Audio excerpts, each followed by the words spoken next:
All right, Amanda, you should now be a co-host and you should be able to share your screen and everything. There you are. Hey, Amanda, how's it going? Hi, it's going good. How are you? Good, good, good, good. Doing all right. Awesome. Well, yeah, super excited to hear about you guys' entire tiny house DIY build and everything. It looks like your dad, is that right? What's your father's Yep, name? yep. I'm Kelly. Yep, I'm her Ellie. dad, and she was the one that wrangled me into this. The Awesome. whole Yeah, thing. that The sounds whole great. thing from the beginning. Yeah, super cool. Well, really excited to hear you guys' story and kind of follow along and everything. So without further ado, I'll let you guys take it away from here. I'm gonna disappear now and I'll jump back on at the very end. Okay, sounds good. Uh,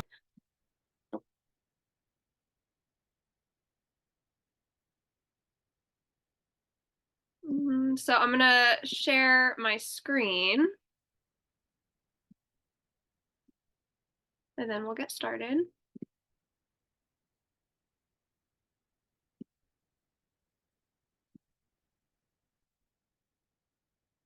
All right. So, as he said, I'm Amanda and this is my dad, Kelly. How you guys doing? And we're going to be talking a little bit about my tiny home journey. And that's going from us building my house together. And now I've been living in it for 2 years by myself. So we're going to start from the very beginning and kind of explain it all for you guys. First, we'll do a couple of introductions. I'll just say a little bit about myself. And then my dad will introduce himself as well. So, my name is Amanda. I am 24 years old now. I started building my tiny house with my dad in 2020 and I moved in the beginning of 2022, and now I've been in it for about 2 years. And I am a content creator, so I make videos and do photography for different brands in the outdoor industry, as well as some photography for outdoor companies. So that's me, Evan. And then I'm Kelly. I'm her dad, and I have been in the construction business for a long time. When I was her age, a little younger, I built my first home and decided that that was something that was definitely a way to get ahead in any way. And I am an electrician by trade, um, still work in the field, and yeah, I'm. It's the job that I do, and it's what I know how to do. So this was a good thing for us. Yeah. So we'll jump right into it, and I'll just kind of go with how it all started. So I travel a lot. I really enjoy that lifestyle, but I really wanted a home base. At the time, I was living with my mom, and I wanted a house, but I didn't want to pay like thousands a month for rent because I'm in Washington State, so Seattle area, it's pretty expensive. But I couldn't afford and wasn't ready to commit to like a full-on house. And so I was thinking maybe I wanted to do van life, like a sprinter van, but then I decided a tiny house would be more for me because you can really make it more homey. It has all the amenities, whereas like maybe a van wouldn't. So I came up with this idea and I saved up money over the years working lots of jobs. And I went to my dad and I was like, hey, like, I really want to do this. And I'd mentioned it to him in the past. And we've always just like kind of brushed it off. But this time I was serious. So I told him about it. I talked to my grandma. She had some property that I can do like the building process on, and she agreed. And so my dad said yes. Yeah, she said, let's do this thing. And I finally agreed that, yeah, let's go ahead and do this. Never done it, but it's just a small house, right? Tiny. And I think it was 2 weeks later, and we were picking up the trailer to get started. It was pretty crazy. Yeah, so the trailer was my first big expense. I mean, I think it was around $5,000 or Just so. just under. Yep. Yeah. And so I got a 26-foot tiny home trailer. So I'll show you guys that.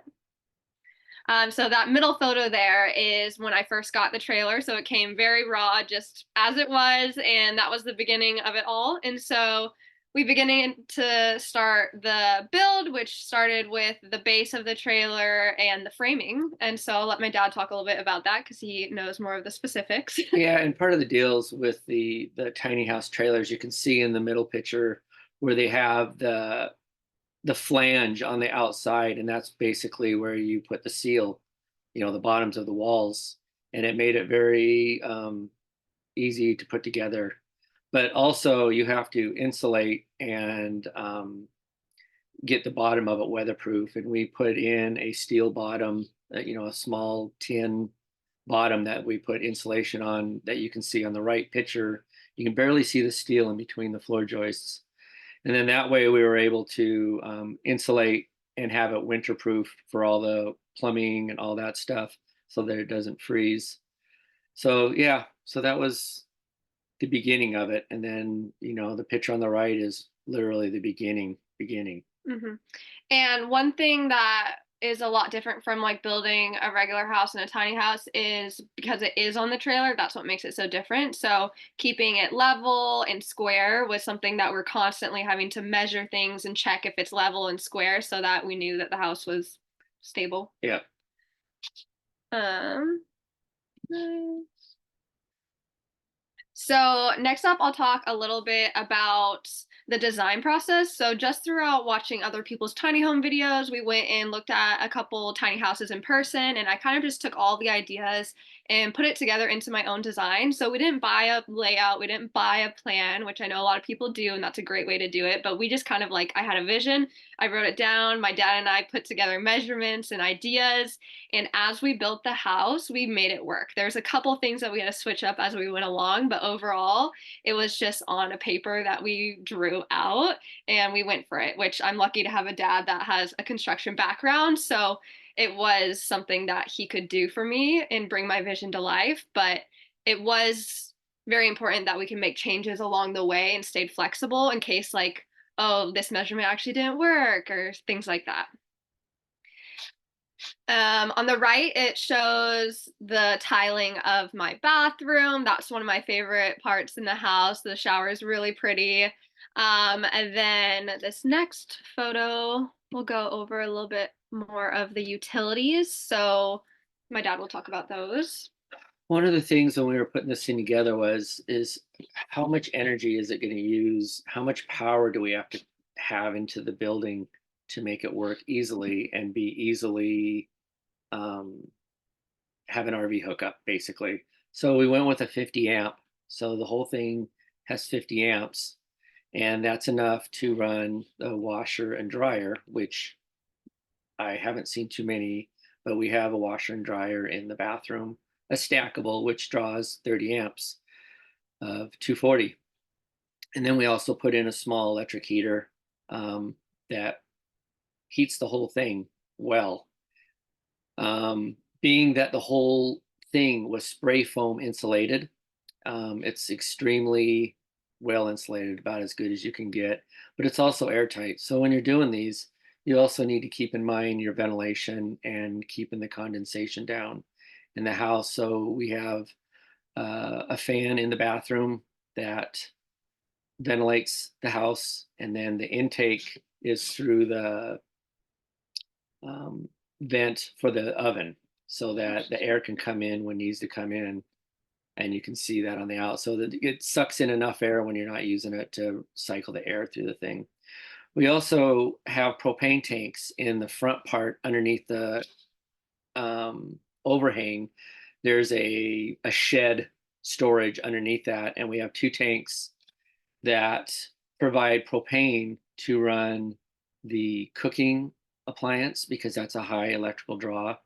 And then, so she has a full oven, not a full oven, she has an oven and a cooktop that is gas. And her hot water is also on demand hot water tank, and it's located in the back on the surface on the outside, so we didn't take up any space for the hot water. And it also puts it close to the location where you need it so that the plumbing would be minimized and the drain setup would be minimized because it's all on one wall. So now we have the bathroom and the kitchen walls all together so that the plumbing is all relatively simple. And then in return, the sewer output, the electric, and the water is all in the same location in the back, which is all also located close to where it's being utilized. So that worked out good. Yeah, and so that was also something that when I decided I wanted to build the tiny home, I was kind of going back and forth between the whole self-sufficient or more traditional like RV style hookups. I thought about solar panels or the compost toilet and things like that. But I decided for me personally, wherever my tiny house is going to be, I'm going to have hookups and I'm going to have power. And so I went with a more traditional sense in that. So this photo is just showing the outside of my tiny house. Again, it's a 26-foot trailer with a 2-foot overhang on the end. And I built a little deck out front that's easy to pack up and go whenever I need to move my tiny house. It's not connected to the house at all, actually. So next I'm going to talk a little bit about the design. So I have a 2 loft design. So this is showing the first side of it, which this is a smaller loft, and this has all of my gear storage. So backpacking stuff, art stuff, just all storage in general is up there. Over time of living in my house, I have accumulated more things. So it started out, with not very much stuff up there, but now it adds up. Below it here, we have a little cutout, and this is storage, and it also has my projector, which I'll show you later in the presentation where my projector is, because that's a really cool part of my tiny house that I love. And then underneath this little cutout in the wall is actually where on the outside the propane tanks are. So they're right behind this wall. And then if we look at the other side of my house, so we have my second loft up here, which is going to be a lot bigger. And I have a full-size bed up there and a closet, and then something unique. And part of that is you can see the skylight right in the middle of the entryway up there, which gives her room to sit up a lot more easily and straight, when you're up there. Yeah, so I can sit up in bed. So like I can sit on the floor and be fine and not hit my head on the ceiling. But if I'm in bed because the mattress is thick, I only can sit up fully if I'm underneath my skylight. And so I can still sit up in bed, which is nice. And then also I'm able to get out onto the roof, which is really cool in the summertime to lay out on the roof and be up there because it's at a really slight incline. So it's pretty easy to walk on. Down below, we have my full kitchen. I have my oven, a gas stovetop, fridge, sink. The only thing I don't have is a dishwasher, but good thing I'm one person and I got 2 hands. I don't really see a need for a dishwasher. So that's the other side of the house.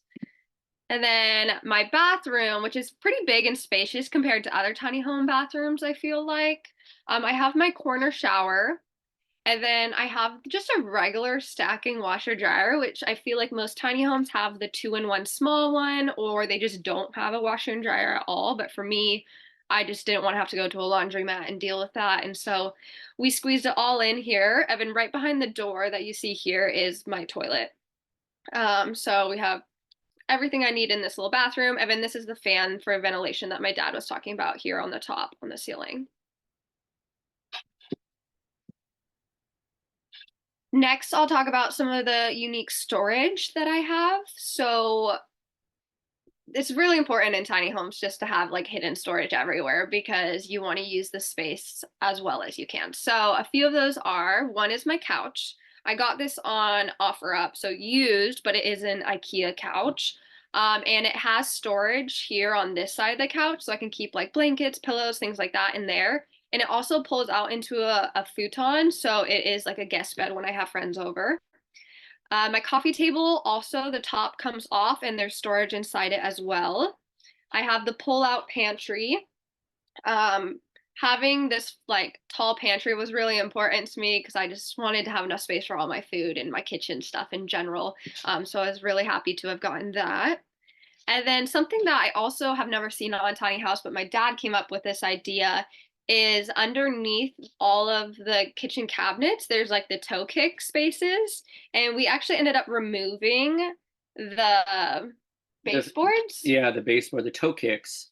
And we ended up putting a magnet and a little steel plate on the back of it so that they just slide off, they just pop off. And then you have all the room that's underneath both sides of your kitchen automatically turned into storage.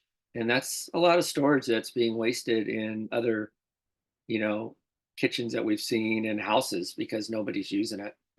So I mostly use mine for shoes because I have a lot of shoes. So that's kind of where that storage is going. But overall, I would say I have more than enough space in my tiny home. It's just me living here. So just one person. Let's see. So on the right here, it's going to show you my projector setup.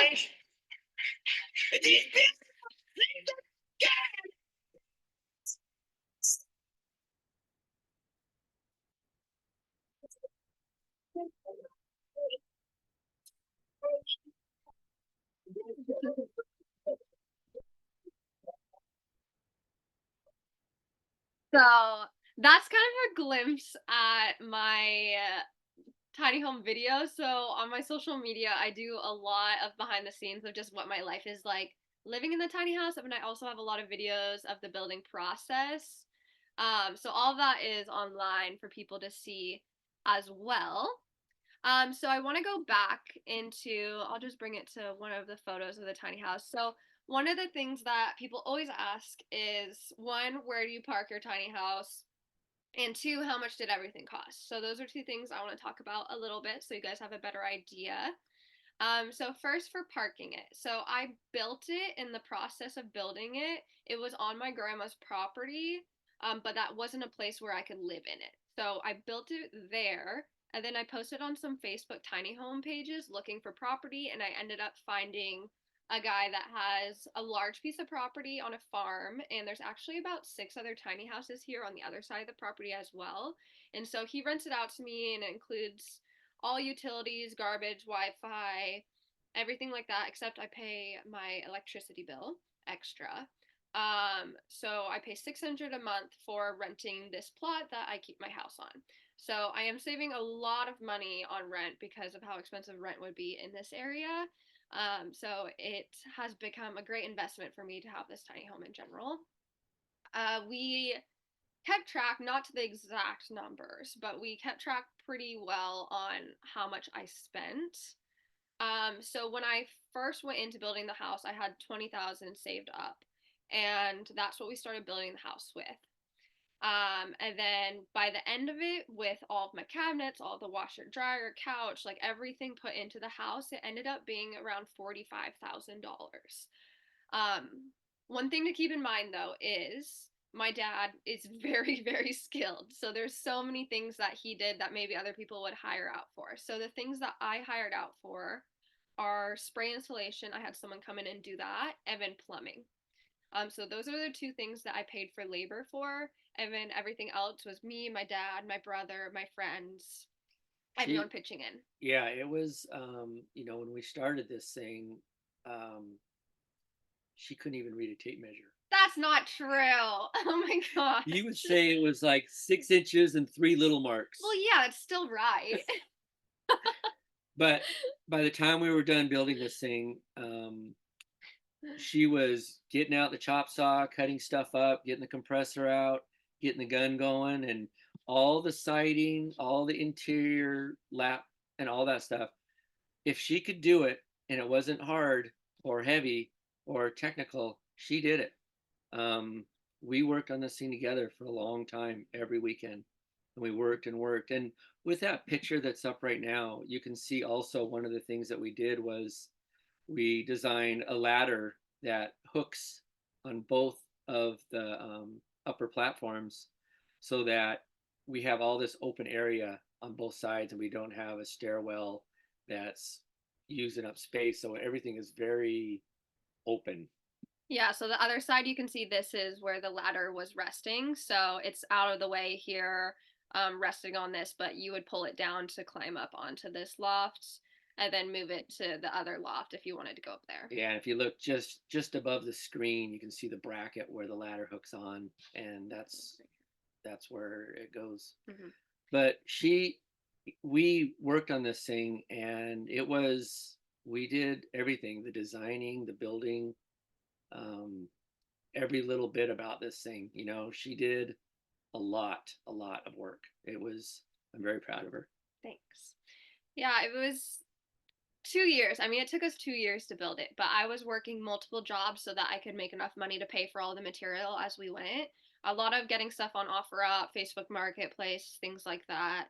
I also picked up a seasonal job at a home improvement store in my area, and so I was getting discounts at the home improvement store. Lots of ways that I saved money throughout the process.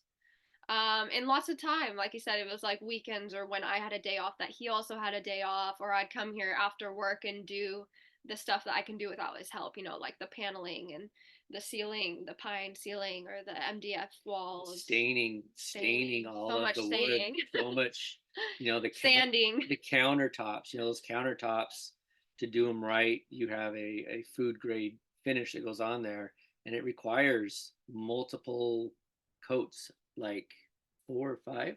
I don't know. We also went through multiple different kinds of stains to Yeah. find the one that I liked the color and was like a good finish. So everything was a long process. Things took longer than expected, as with any home projects. There was definitely things that were hard. When they say like blood, sweat, and tears go into things, definitely all 3 of those. I think my dad he drilled a hole into his pinky once. I cried a It was lot. small. Yeah, everything. So 2 years of hard work. So I want to open it up to a Q&A for the last 10 minutes. Because I feel like there's so many questions that people could have. So let me look at the chat.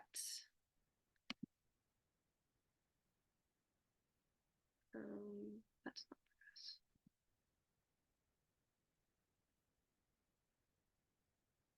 So if anyone has questions, feel free to throw them into the little chat there.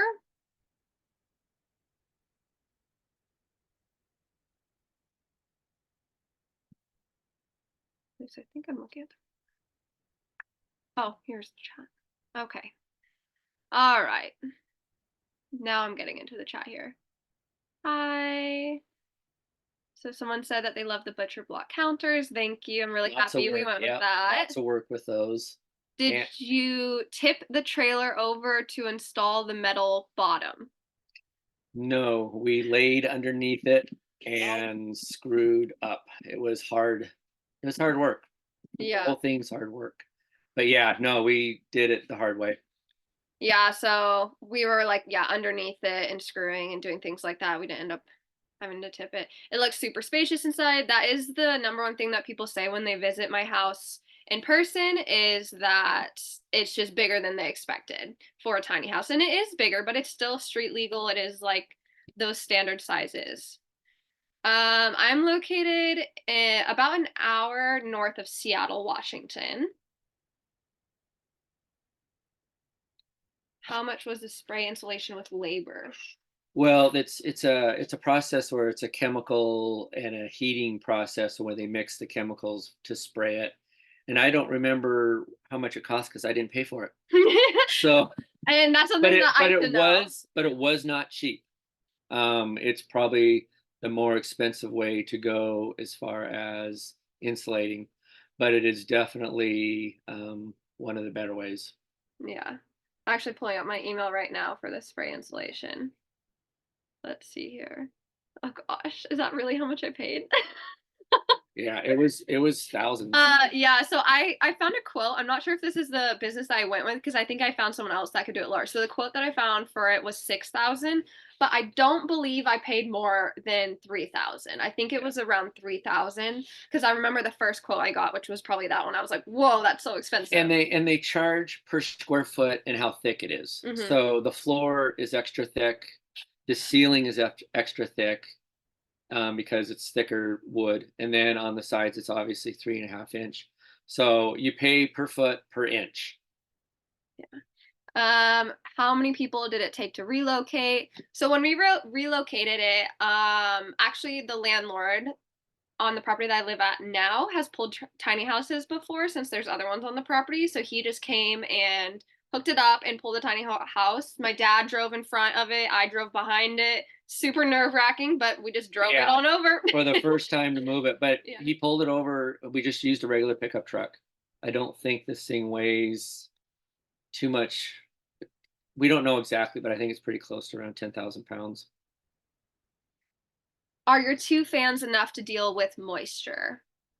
So I also have a dehumidifier, like a smallish dehumidifier that I keep running all the time in winter because condensation does build up a little bit in the windows. But I hear like other people talking about moisture under the mattress or think like a lot of moisture, and my house doesn't have that. Like I'll check every once in a while, I'll be like, nope, still not wet, just because that was something I was worried about.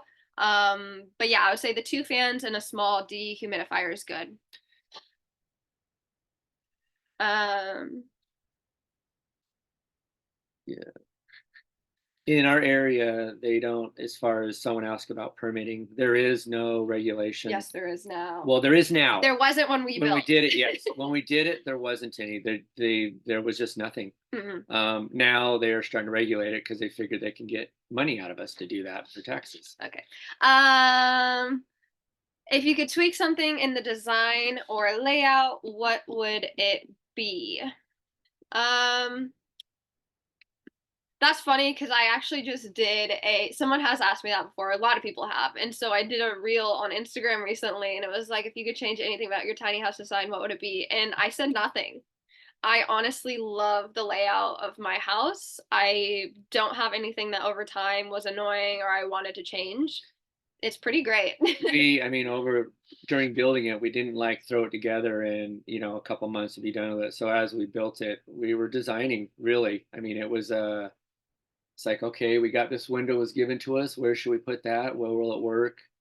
Um, so it was nothing that if there's something that looked like we needed to change it, it happened during construction. 3K is about right for spray foam. No insulation in the interior walls. We do have insulation in all of the Exterior walls. Yeah. But the interior wall, the only interior wall we have is between the bathroom and the living space. Yeah, and there's no insulation there. But the exterior walls, yes, insulation, roof, floor. DIY injuries are common. Did you have any? I mean, there's the cuts, little cuts. I don't remember the pinky thing. I remember the pinky. I do remember falling out of the back of it the one time. Oh, yeah. Yeah, where I thought there was a board behind me and I leaned back and took a little tumble. But hey, right it's off all the good. trailer. I didn't Popped get right injured. back up. Yeah. No, I was good. Besides just bruises and scrapes and little things, there was nothing. Yeah, just major. Just bumps and scratches.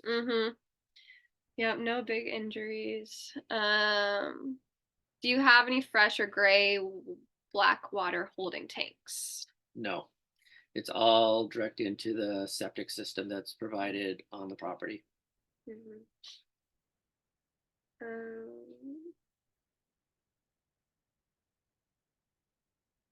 2 years to build. How many days a week did you work on it? Again, it just varied. Sometimes not at all in 1 week. And then weekends, almost every weekend, and in the summertime a little bit in the evenings. I would not work on it unless she was available. I would never work on it alone. She did, but it was important to me that she built this thing and that she was involved 100%, and then I'm not building it for her. So she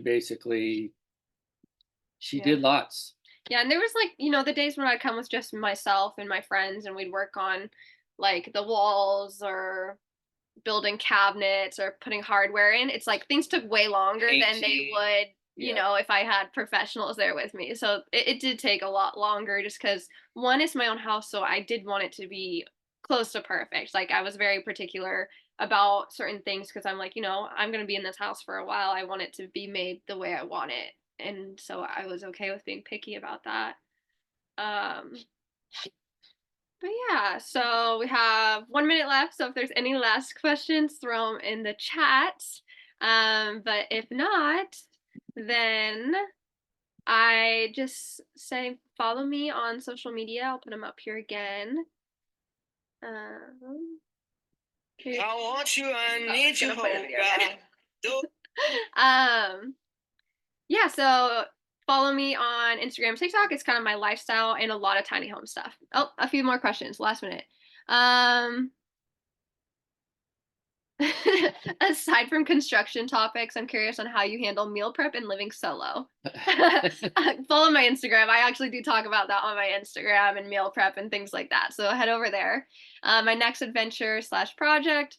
The goal is to buy a property and put the tiny home on the property and then start a little community. I'm a backpacking guide and a yoga teacher. So I really want to create a retreat center on property that I'll live in my tiny house on. So that's the goal. We'll see if I get there. Saving up for property right now. It's pretty expensive in Washington. So that's the next goal. Thank you everyone for coming. Yep, thank you. And I'll talk to you later. Feel free to message me questions on any of my social media. Awesome. Thanks so much, you guys. Really appreciate it. It's really cool to hear you guys' story and that you guys were trailblazers. You guys just made it happen. So super cool. Thank you. Yes, absolutely. Well, thank you guys so much for sharing. And yeah, everybody go follow Amanda on her socials there. And Kelly, thanks for chiming in too and everything. Yeah, I try to stay in the shadows. If you follow her at all, there's very few. So, Good. Awesome. Well, thank you guys so much. Really appreciate it. We'll be in touch after this and whatnot. But yeah, appreciate you guys' time.